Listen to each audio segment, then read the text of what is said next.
Hello guys, good morning.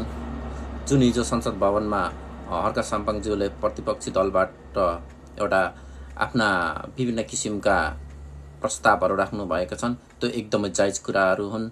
जुन सरकारलाई एउटा सल्लाह सुझाव र एउटा खबरदारीको कुराहरू पनि त्यहाँ भन्नुभएको छन्। जुन राष्ट्रपा सरकारले सुशासन कायम गर्नको लागि त हरेक वर्गलाई समान दृष्टिकोणले हेर्नु पर्यो नि त। खासमा गरिबलाई हेर्ने दृष्टिकोण, धनीलाई हेर्ने दृष्टिकोण त समान हुनुपर्छ नि त। यहाँ हाम्रो पूर्वकालदेखि नै चल्दै आएको छन् धनीलाई हेर्ने दृष्टिकोण र गरिबलाई हेर्ने दृष्टिकोण। जो गरिब छन् उनलाई धनीहरूले होच्याउने गर्दछन्।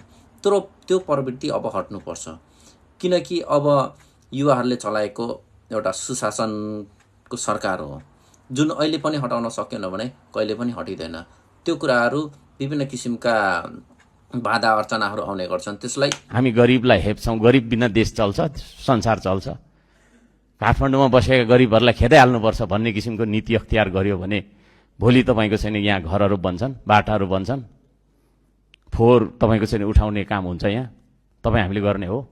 म त रेडी छु, म त बेलचा हानेरै आएको मान्छे हो। एनी टाइम एनिथिङ होइन, एनी वर्क। त तपाईँ रेडी हुनुहुन्छ? अहिले नाला सफा गर्न जाउँ भन्दाखेरि यहाँ तपाईँ आउनुहुन्छ? आउनुहुन्न।